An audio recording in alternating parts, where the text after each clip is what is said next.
886 வயது படிச்ச பிச்சாச்சாரி, கிருபாச்சாரி, அஸ்வத்தாமன், கர்ணன், தில்லி பாஷா, துரியோதனன் இப்படிப்பட்ட பேரரசு எல்லாம் வந்து கொண்டிருக்கிறார்கள். குரு பெருமாள் வந்தவனமா இருக்கிறாரு. அவர்களுக்கு தனித்தனி சிம்மாசனம் கொடுத்து அவரை செய்யுங்கள். அனைவருக்கும் கொடுத்து விட்டேன். அது மட்டும் கிடையாது. ராஜா சூழியாகம் செய்ய வேண்டுமானால் ஒருவர் தலைமையிலே யாருக்காக ஒருவருக்கு மாலை மரியாதை, முதல் தாம்பூலம், அபிழ்வாகத்தை கொடுத்து ஒருவர் தலைமையில் தான் ராஜ சூழியாகம் செய்ய வேண்டும். அது யாருக்கு கொடுக்கலாம் அப்படி என்று சபையில் உள்ள குருவர்களை கேட்டு பாருங்கள். யாருக்கு கொடுக்கலாம் என்று அவர்கள் உரைக்கிறார்களோ அவர்களுக்கே மாலை மரியாதை கொடுத்து ராஜ சூழியாகத்தை நடத்தி விடலாம். அப்படியே அடுத்து கேட்டு பார்த்திக்கிறோம். குருதேவரே, மாற்றனாரே, அலிக்க பூஜை முதல் தாம்பரம் யாகத்திற்கு யாருக்கு கொடுத்து என்று தாங்கள் உரைக்க தேவை.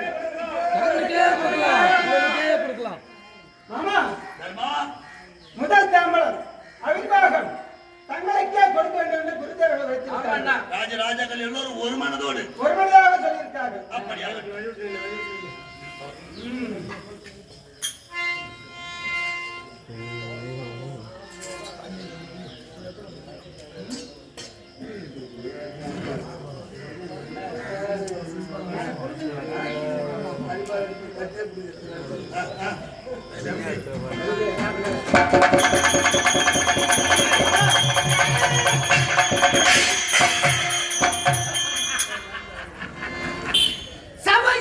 சபை என்னடா இது சபை? யாருக்கு முதல் தாங்களும் அக்கிய பூஜை, மாலை மரியாதை யாருக்கு கொடுக்க வேண்டும் என்று தெரிந்திருக்க வேண்டும், புரிந்திருக்க வேண்டும். ஏய், இந்த சிறுவன் சொல்கிறான் அவனுக்கு முதல் தாங்கள் கொடுக்கவில்லை, அதனால் பாராவை கொண்டு அவன் பேசுகிற எல்லோரும் பேசுறான். ஏய், எத்தனையோ குருவர்கள் இருக்கிறார்கள். தில்லி பாட்சா துரியோதன் அவனுக்கு கொடுத்திருக்கிறான், ஜகுனி இருக்கிறான் அவனுக்கு கொடுத்திருக்கிறான். எத்தனையோ குருவிகள் இருக்கிறார்கள். அதுதான் தோராச்சாரி, வித்வாச்சாரி, சபையாளர்களுக்குரிய எத்தனையோ பேர் இருக்கிறார்கள். அவருக்கெல்லாம் கொடுத்திருந்தால் எனக்கு கோபம் ஏற்பட்டிருக்காது. ஆனால் இந்த இடையனுக்கு கொடுத்திருக்கிறார். சபையாம் இது சபை. இங்கு நாம் வந்ததே முதல் குற்றம்.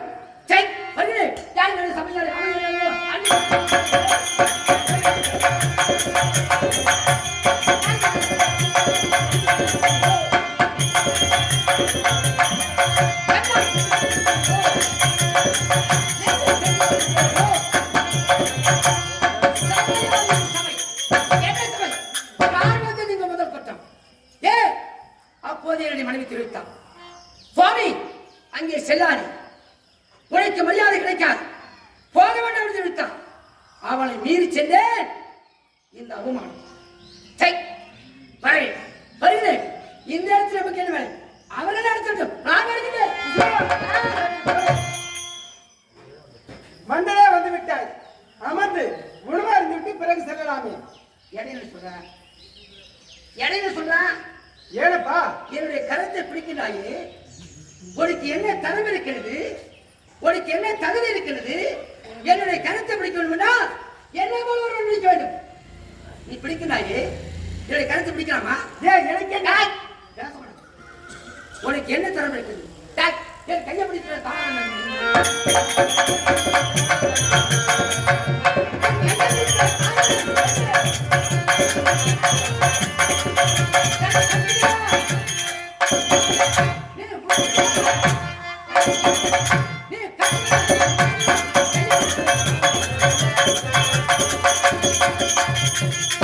என்னுடைய கருத்தை பிடிக்காமல் என்னவோ தரமற்றவன், என்னவோ தகுதியற்றவன், என்னவோ நேர்மை உள்ளவன், என்னவோ நீ பிடிக்கிறாயே.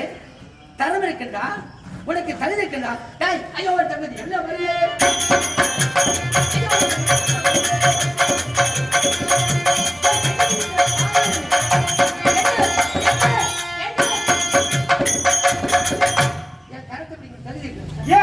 எனக்கு தகுதி இல்லையா? எனது தந்தை பாண்டு மகாராஜா சந்திர குலத்திலே உதித்தவன். உடைய தந்தை பாண்டு மகாராஜா, தாய் குந்தி தேவி. வெக்கமா இருக்கு. ஏன் அது செவத்தை வச்சு சித்திரை யாரு? உங்க அம்மா. அப்போதே தாயும் தந்தையும். பாண்டு மகாராஜன் வேட்டையாட செல்லும் பொழுது எங்கே சென்ற இடத்துக்கு வேட்டையாடும் பொழுது யாரை கொண்டான்? அமோதந்த முனிவர். முனிவரெல்லாம் அவருடைய மனைவியாகப்பட்டவள். சுவாமி, எத்தனை காலம் நாம் இப்படி இருப்பது? சுகமாக இருக்க வேண்டும். அப்படி என்று அம்மா, நாம் இப்படி சுகமாக இருக்கக்கூடாது.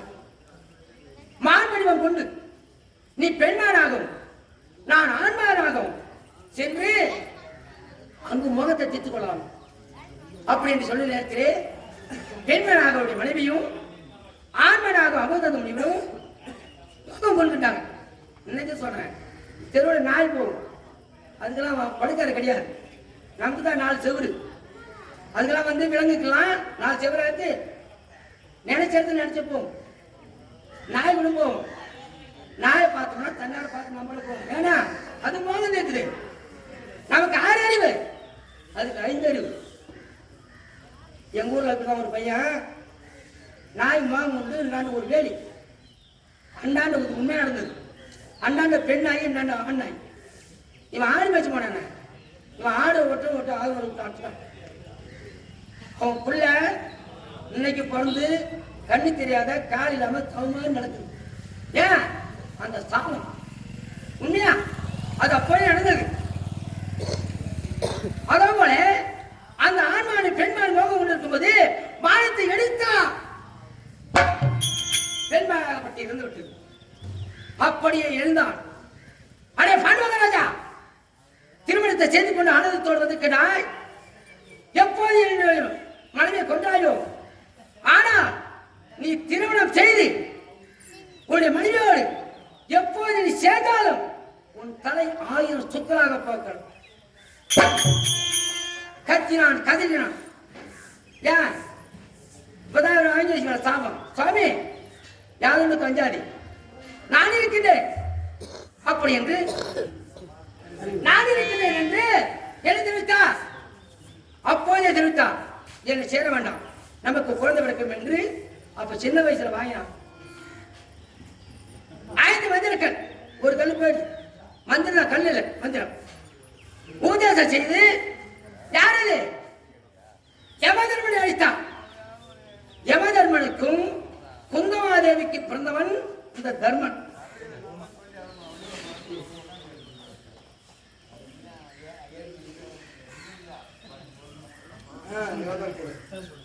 அப்படி வந்தான். அப்படி பிறந்து விட்டு ஊமை ஓட கெடுக்கும் தர்மன். இப்படி வந்தவன். 2வது என்ன பத்தியா?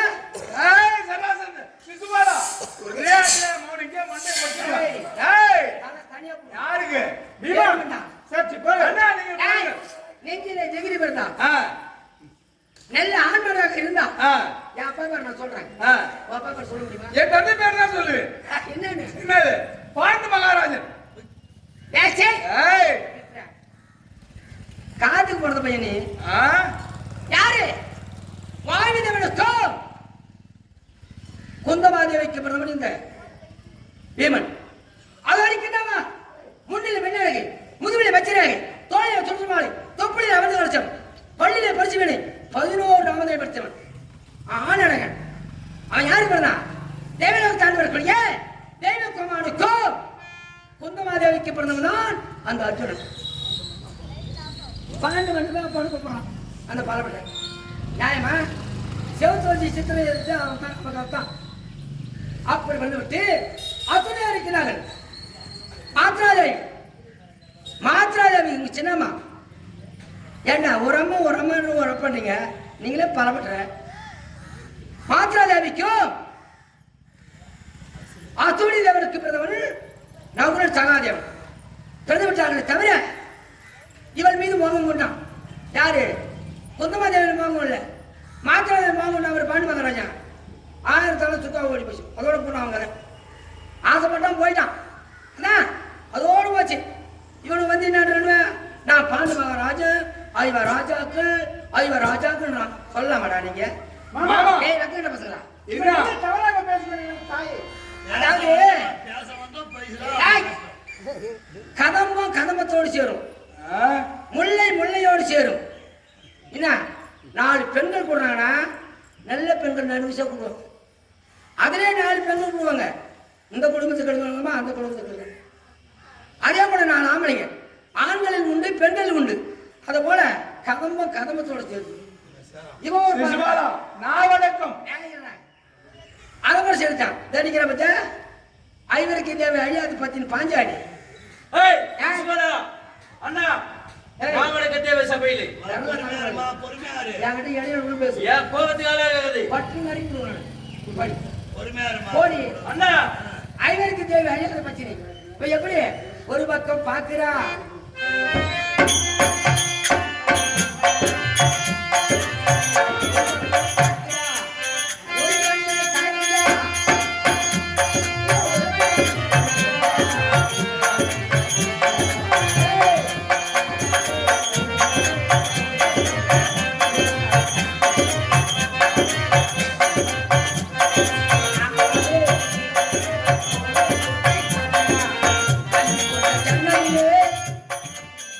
எட்ட செய்கிறாளா ஐவருக்கு தேவை அழியாத பத்தினி.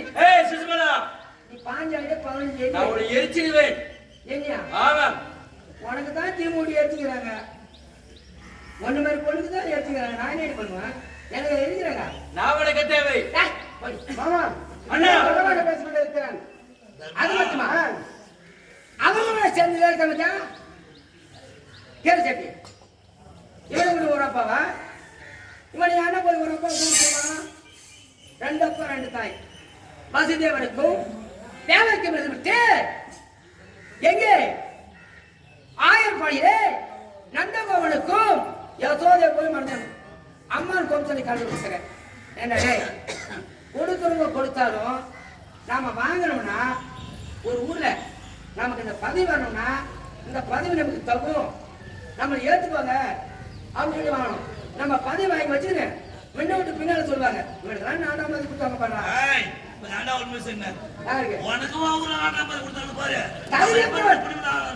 தகுதியற்றவன் இருந்தவன் பேச்சில் புகழ் பெற்றவன். அதனால பார்த்தாங்கடா 50 மூடி என் கையில் இருக்குதுன்னா 50 மூட்டுக்கு ஒரே ஒரு பைசா கூட பண்ண மாட்டேன். அனைத்து காசு அப்படி எடுத்து வச்சிருவான்.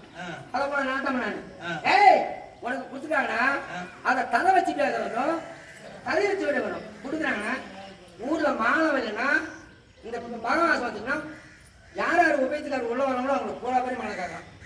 இந்த மாலை உனக்கு தேவையா? இந்த மாலை எனக்கு போட்டு பாரு. இந்த மாலை எனக்கு போட்டு பாரு. இதை வாங்கலாமா? நம்ம வாங்கணுமே நமக்கு தகுதி இருக்குதா தகுதி இருக்குதா அவனுக்கு கேட்டு வாங்கணும். கொஞ்ச நேரத்தில் மாலை போட்டு யாருக்கு எனக்கு மாலை போட வேண்டும்டா.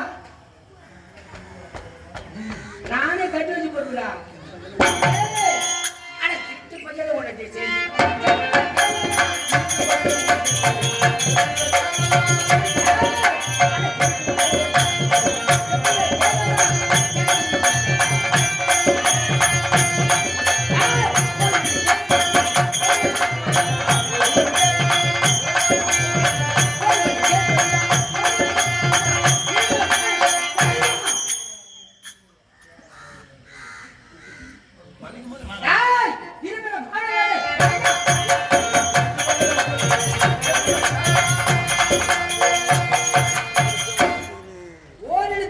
ஓரிடத்தில் வளர்ந்து அம்மான் கம்சனை கொள்வதற்காக ஆயர்பாளையில் ஒழிந்த நியாயம்.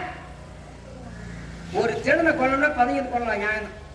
நீ 15 தான் இருக்கிற அது தர்மம். ஏன்னா நல்லவனுக்கு நல்லவன் நேரிட்டு போட்டு செய்யலாம். ஒருத்தன் அதர்மம் செய்யலான்னா அவனை 15 கொள்ளலாம் தவறு கிடையாது. அங்க போய் பதகனிய நீ ஒழுக்கமா இருக்கும். ஒழுக்கமா இருந்த உயிர்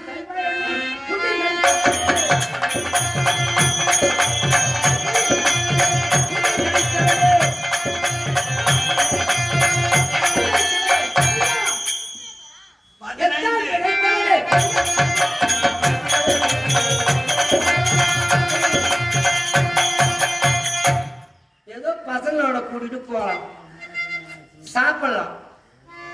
அத்தை வீட்டுக்கு போனேன். அத்தை வீட்டுக்கு போய் எல்லாம் போக வேண்டியதுதான். அத்தை வீட்டுக்கு போனேன் சாப்பிட்டேன். சாப்பிட்டு எப்படி பண்ண அதையெல்லாம் ஆடி அவ்வளோ வாயில பூசி என்னென்ன ஆளிங்க ஆடி என்னென்ன செய்த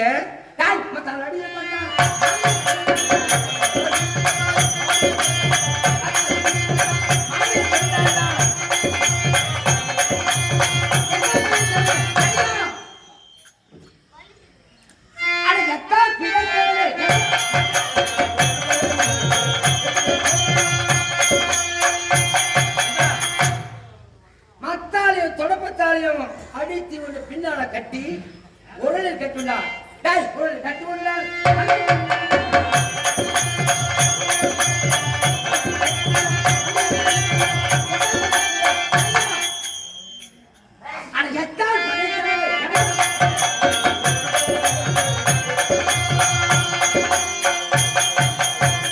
அம்மா என்ன செய்யறாங்க இவன் இப்படிதான் திருறான் எங்கேயும் போகக்கூடாது உரலை கட்டி போட்டாங்க உரலை கட்டி போட்டணும் பின்பற்றுவான் அவன் தான் இன்னைக்கு பாரு ஒரு வண்டி மாட்டிச்சுன்னா பின்னாடி போகணும் நேரடியாக பின்னாடி எடுக்க முடியாது பின்னாடி எடுக்க நவந்து போய் தான் உரலை கட்ட வச்சான் அங்கே பிரம்மாவின் பொருள்கள் மணிப்புதன் அணிக்கிறவன் நடக்கிறவன் மருத மரமாக அவங்களை வாய்ப்பு பண்ணாங்க இவன் போனான் அவன் எங்கேயோ சாபத்தை வாங்கி மருது மரம் வச்சுட்டான் இவன் சாபம் வச்சுட்டு போயிட்டாங்க அது ஒரு நல்லது செய்த போனிய அப்படிதான் சொல்றான் சொல்றான் அப்படிதான் சொல்லுது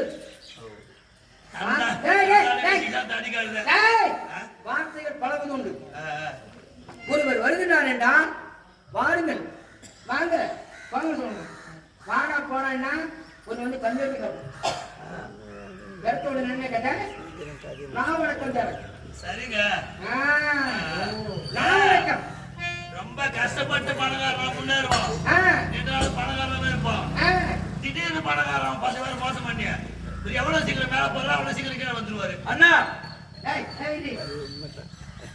திடீர்னு கஷ்டப்பட்டு 4 நாள் பணத்தை சேர்த்து முன்னேறுவோம் நல்ல சொத்து சொகம் வாங்குவான் அவன் நீண்ட நாள் பணக்காரன் தான் இருப்பான் உன்ன மாதிரி குறுக்கு வழியில பதவி வாங்கி நேற்று உனக்கு கட்டி போறேன்னு சொன்னா எவ்வளவு சீக்கிரம் மேல போறியோ அவ்வளவு சீக்கிரம் கீழே உடனே கொடுத்துருவாரு. நான் சின்ன வயசுல என்ன கஷ்டப்பட்டு மக்களுக்கு தெரியும் நாடகக்காரன் தெரியும் 5 ரூபாய் சம்பளத்துக்கு ஆடி வந்தேன் சரி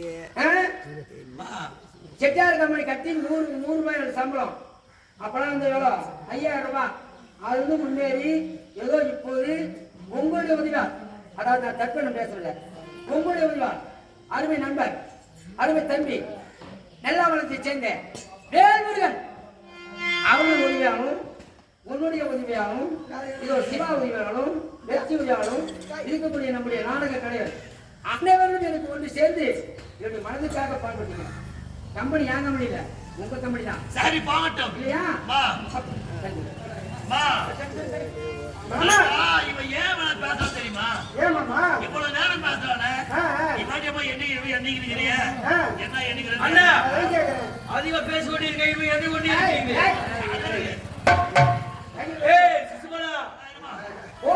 காரணம் இருக்கிறது. யார் தெரியுமா? சொந்தக்கார பையனுக்கு. ஓ சொந்தக்காரர் எங்க அத்தா தத்துவாரி அம்மையா இருக்கும். நவகோஷ முனிவருக்கு மகனாக பிறந்தவர் இவர். இவர் பிறகு போது அங்க ஈனம். இது தவறு. ஒருத்தருக்கு அங்க போதுன்னா என்ன அபூர்வ பிரிவி சொல்லு.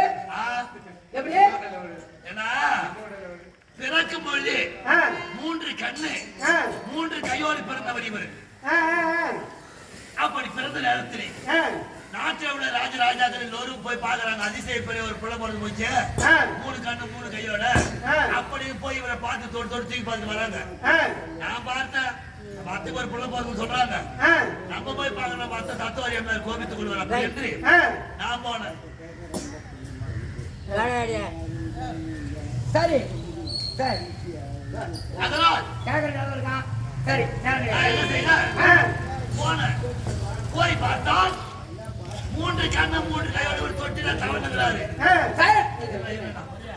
அப்படி கையை தொட்டி ஒரு தூங்கணும். நானு என் கடப்பட்டு தூங்கணும்.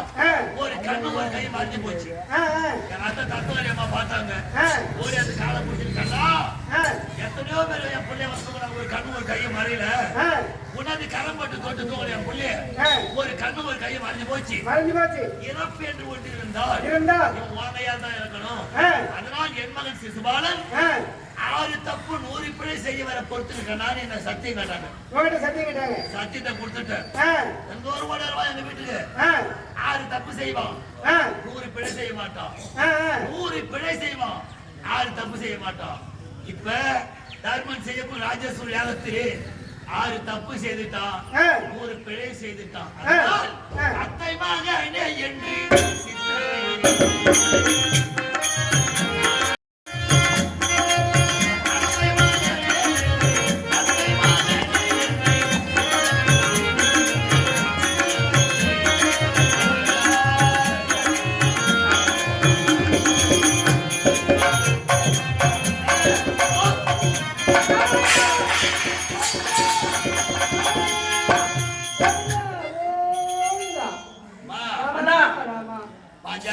அண்ணா அத்தை மகனாயிற்று, சொந்தக்கார பிள்ளையாச்சு. 6 தப்பு 100 பிழை செய்துட்டான். சரி இருந்தாலும் அவனை விட்டு வைக்கலாம்னு பார்த்தேன். ஆனா நீ என்ன செய்த? அந்த சக்கரமானது சுதந்திர சக்கரமானது நான் பொறுத்தாலும் சக்கரம் பொறுக்க சக்கர கோபம் வந்து விட்டது. இரவாக சென்றாய் அவனு சிறந்த இருப்பதற்காக. அப்படி செல்லும் பொழுது அந்த சக்கரம் கொஞ்சோண்டு விரல்ல இருக்கிறது. ஆமாண்ணா, நீ என்ன செய்த? அண்ணன் கரம் என்னமாகி விட்டது அப்படி என்று. ஆமா, ரத்தம் சொட்டு கொண்டே இருக்கிறது. விலை மதிக்க முடியாத முந்தான பட்டாடை கழிச்சு முந்தானை கழிச்சு போட்டு கட்டு போட்டேன். ஆமாண்ணா, ஆனா கட்டு போட்ட என்ன கடங்காரம் ஆகிட்டமா? அண்ணா நான் என்ன கடங்காரம் ஆகிவிட்டேன்? இந்த கட்டிலே எத்தனை இழை நூல் இருக்கின்றதோ அத்தனை சேலையும் உனக்கு ஒரே நாள் தான் எடுத்து கொடுப்போமா? அண்ணா அத்தனை சேலைகளை எப்ப நான் கட்டி கழிக்கிறது? அத்தனை சேலை நான் எடுத்து கொடுக்கக்கூடிய நேரம் காலம் வரும். ஒரே நேரத்தில் அந்த சேலையை நீ கட்டி ஆடக்கூடிய நேரம் காலம் வரும். அப்படியாண்ணா? ஆமா மாமா, இவ்வளவு நேரம் உங்களை உதாசனப்படுத்தி பேசிக் கொண்டிருந்தார். ஆனால் இறக்கும் தருவாயில் கண்ணா கோவிந்தா நாராயணா என்று தங்கள் பாதத்திலே விழுந்து உயிரை விட்டு விட்டான். என்ன பேசுறவனா என் நாள் தான், உனக்கு வேற வழியே கிடையாது. அதுக்கு என்ன காரணமாமா? இவன் யார் தெரியுமா? யாரு? திரேதா கிரேதா துவாபர யுகம் சொல்லக்கூடிய 3 யுகம். 3 யுகம். இந்த 3 யுகத்தில் முதல் யுகத்தில் வைகுந்தத்தில் இருந்தேன் நாராயணனாக அவதாரத்தில். அப்படி வைகுந்தத்தில் இருக்கும் பொழுது ஜெயன் விஜயன் 2 காவலாக இருந்தார்கள் வைகுந்தத்தில். அப்படி காவலாக இருக்கும் நேரத்திலே நான் என்ன செய்தேன்? ஒரு நாள் இன்று அயர்ந்த நித்திரை செய்ய போகிறேன், ஜெயினத்தில் இருக்க போகிறேன் சேஷாசாயனாக. என்னை பார்க்க யார் வந்தாலும் வழிவிடக் கூடாது அப்படி என்று இவர் கட்டளையிட்டு விட்டு நான் சேஷாசாயனாக பள்ளி கொண்டிருந்த ஆயுசு அடைந்தேன். அந்த நேரம் பார்த்து துருவ மண்டத்தை ஆண்டாக்கூடிய மகாமுனிவர் யார் தூர்வாச மகாமுனிவர் வந்தால் என்னை பார்க்க வைகுந்தம். இவர்கள் வழிவிட மறுத்து விட்டார்கள். ஆண்டவன் நித்திரை செய்கின்றார், இன்று ஆண்டவனை பார்க்க முடியாது, நாளை வாருங்கள் என்று உரைத்தார்கள். தூர்வாசன் கோபம் வந்து விட்டது. எப்பொழுது ஆண்டவன் அருகிலே இருக்கிறோம் என்ற ஆணவத்தால் இந்த தூர்வாசனை பார்க்க வழிவிட காரணத்தால் அந்த ஆண்டவனை விட்டு பிரிய கனவது. அது மட்டுமல்லாமல் இறக்க தளமில்லாமல் வழிவிடாத காரணத்தால் நீங்க அரக்கடி ஓடியிலே பிறக்க சாபத்தை கொடுத்தான் தூர்வாசன். சாபத்தை கொண்டு தூர்வாசன் போயிட்டான். இருவரும் ஓடி வந்தார்கள், காலில் விழுந்தார்கள். ஆண்டவா, தூர்வாசன் கொடிய சாபத்தை கொடுத்து விட்டாரு, உங்களை விட்டு பிரிய வேண்டுமா? அரக்கடி ஓடியிலே பிறக்க சாபத்தை கொடுத்து விட்டாரு, சுவாமிக்கு விமோசனம் கிடையாது என்று கேட்டார்கள். நான் என்ன செய்தேன்? தூர்வாசன் கொடுத்த சாபம் கொடுத்ததா மாற்றி அமைக்க முடியாது. இருந்தாலும் நீங்கள் என்னை விட்டு பிரிந்தே ஆக வேண்டும் என்று உரைத்தேன். ஆண்டவா, நாங்கள் எப்பொழுது மீண்டும் வைகுந்தம் வருது என்று கேட்டார்கள். நான் என்ன செய்தேன்? எனக்கு மித்திரமாக பிறந்தால் 7 பிறவியில் வரலாம் என்று உரைத்தேன். மித்திர என்றால் எனக்கு நண்பனாக பிறக்க வேண்டும், என் பெயரே சொல்லி வாழ வேண்டும். அப்படி வாழ்ந்தால் 7 பிறவி முடிந்து வைகுந்தம் வரலாம் என்று உரைத்தேன். என்ன கேட்டார்கள்? ஆண்டவா, 7 பிறவி எப்பொழுது முடிவது? நாங்கள் வைகுந்த வாசல் எப்பொழுது உங்கள் பாத சேவை பெறுவது சுவாமி? குறுகிய காலத்தில் வைகுந்தம் வர வழி சொல்லும் என்று உரைத்தார்கள். நான் என்ன செய்தேன்? எனக்கு சத்துருவாக பிறந்தால் 3 பிறவிலே வரலாம் என்று உரைத்தேன். சத்துரு என்றால் எனக்கு எதிரியாக பிறக்க வேண்டும், என் கரத்தாலே அழிய வேண்டும். அப்படி அழிந்தால் 3 பிறவிலே வரலாம் என்று உரைத்தேன். அப்படி அகட்டம் என்று உரைத்தார்கள். என்ன செய்தேன்? முதல் யுகத்தான நாராயண அவதாரத்திற்கு நேரத்திலே இரணியாக்களாக பிறக்க செய்தேன். இரணியாக்களை வெள்ளைப்பற்றி அவதாரம் எடுத்துக் கொண்டு வைத்தேன். இரணியனை நரசிம்ம அவதாரம் எடுத்துக் கொண்டு குவித்தேன். முதல் யுகம் முற்று பெற்று விட்டது. இரண்டது கிரேதா யுகத்திலே நான் ராமனாக பிறந்தேன். இவர்கள் ராவணன் கும்பகரனாக பிறக்கும்படி கட்டளையிட்டேன். நான் ராமனாக பிறந்து ராவணன் கும்பகரனை கொண்டு குவித்தோம். இரண்டாவது யுகம் முற்று பெற்று விட்டது. மூன்றாவது யுகத்திலே இது தோபர யுகம். இந்த தோபர யுகத்திலே தந்தவர்க்கன் சிசுபாலனாக பிறக்கும்படி கட்டளையிட்டேன். தந்தவர்க்கன் யார் தெரியுமா? என் தாய்மாமன் கம்சன். நான் சின்ன பிள்ளையாக இருக்கும் போது என் தாய்மாமன் கம்சனை கொண்டு குவித்து விட்டேன். அவன் வைகுந்தம் போயிட்டான். ஆனால் இவன் சிசுபாலனாக பிறக்கும்படி கட்டளையிட்டேன். சிசுபாலனாக பிறந்தார். என்னை எவ்வளவு பேச பேசினார். என் சக்கரத்தால் மாண்டி விட்டார். ஆனால் இவர்கள் சாப விமோச்சனம் பெற்று வைகுந்தம் புறப்படும் நேரம் காலம் வந்து விட்டது. தந்தை பாண்ட மன்னனும் சுவர்க்கம் செல்லும் நேரம் காலம் வந்து விட்டது. எழுப்புங்கள், எழுப்பி சொத்து அனுப்புங்கள். விஜயா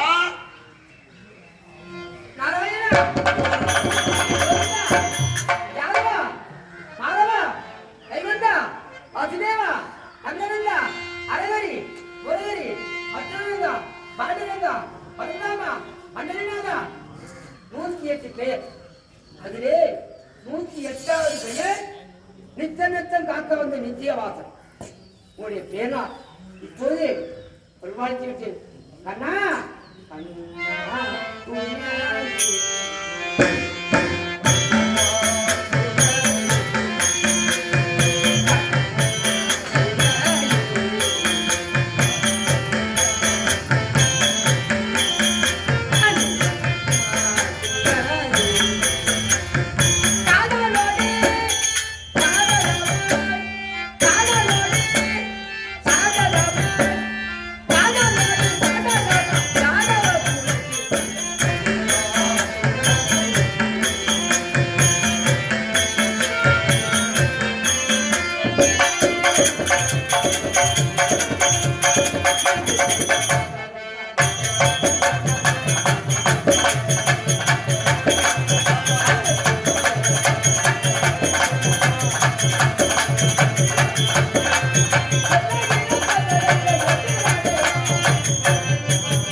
ஜென்மத்தில் எடுத்த சோழனிக்காக இந்த ஜென்மத்தில் பாவமெல்லாம் நீக்கி இன்று இருக்கக்கூடிய படியெல்லாம் சென்று நல்லவனாகவே முன்னெடுத்து ஏற்றுக்கொள்ள வேண்டும். ஆண்டவா, உன் அண்ணன் விஜயன் ஜெயன் சென்று விட்டான் வைகுந்தம். உண்மைதான். நீ விஜயனாக இருந்தவன் சிசுவானாக இருந்தாய். நீ வந்த பிறகு முடிந்து விட்டது. அது வைகுந்த வாசல் திறந்திருக்கின்றது. நீ வைகுந்தம் செல்.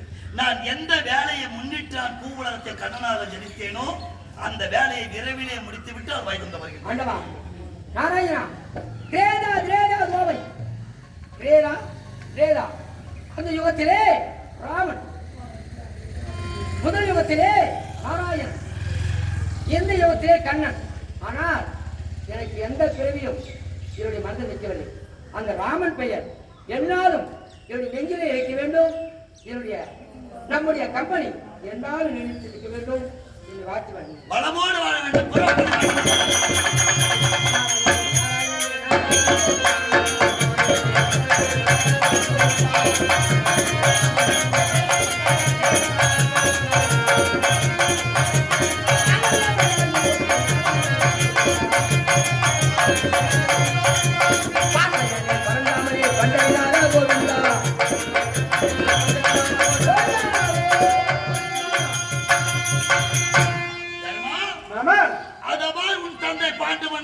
சென்று கொண்டே இருக்கின்றார்.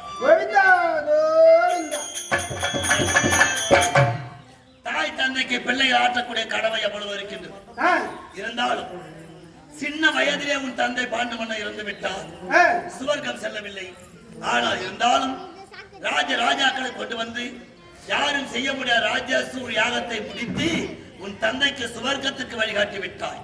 அதனால் இதுவரை உன் பெயர் தர்மன் என்றுதான் பெயர். தந்தைக்கு சுவர்க்கத்தை கொடுத்த காரணத்தால் இன்று முதல் உனக்கு தர்மானந்தனன். இந்த பிரசத்தில் சிறு சிறப்போடு அரசாட்சி மரியாதைக்குரிய நாடக கலா ரசிகர்களுக்கும் எங்கள் நாடகத்தை கண்டுகளுக்கு வந்த அத்தனை நல்ல உள்ளங்களுக்கும் எங்கள் விழுப்புரம் மாவட்டம் செஞ்சி வட்டம் துத்திப்பட்டு கிராமம் ஸ்ரீ ராமஜெயம் நாடக மன்றத்தின் நன்றியை தெரிவித்துள்ள வணக்கம். இரண்டாம் திருவிழா மூன்றாம் திருவிழா மூவரும் இருவரும் ஒன்றாக சேர்ந்து இரண்டிரவு எங்கள் ராமஜெயம் நாடக மன்றம் தான் நடத்த வேண்டும் என்று தமிழ் கொடுத்திருந்தார்கள்.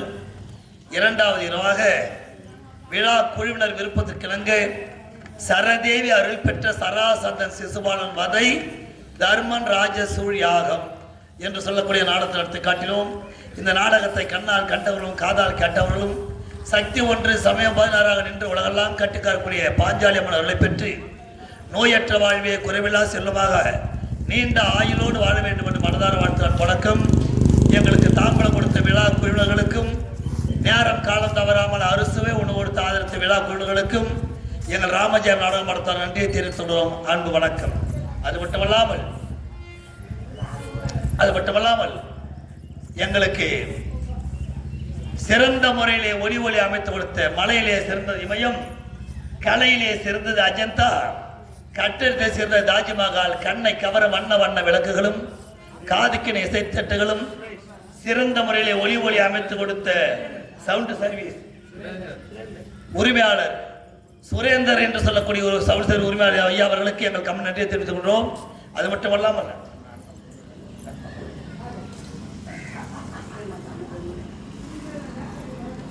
இன்று சென்னையிலே இருந்து எங்கள் நாடகத்தை எடுத்து ஒளிகாட்டியில் அமைக்க வேண்டும், அனுப்ப வேண்டும் என்று யூடியூப் சேனல்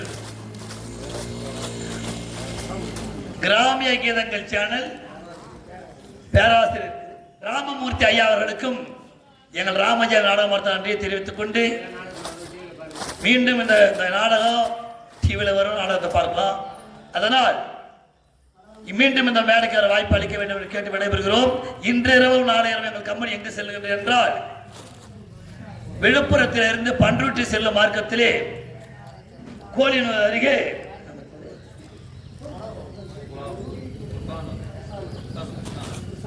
புருஷானூர் என்ற கிராமத்துக்கு இன்று இரவு நாளை செல்கின்றோம். எங்களை தேடி யாராவது கேட்டார் கோலினூர் அருகே புருஷானூருக்கு சென்று சொல்லி அனுப்புமாறு தங்கள் பாதங்களை தொட்டு விடைபெறுகின்றோம். மீண்டும் இந்த மேடைக்கார வாய்ப்பு அளிக்க வேண்டும் என்று கேட்டு பிரியாத விடைபெறுகிறோம். அன்பு வணக்கம்.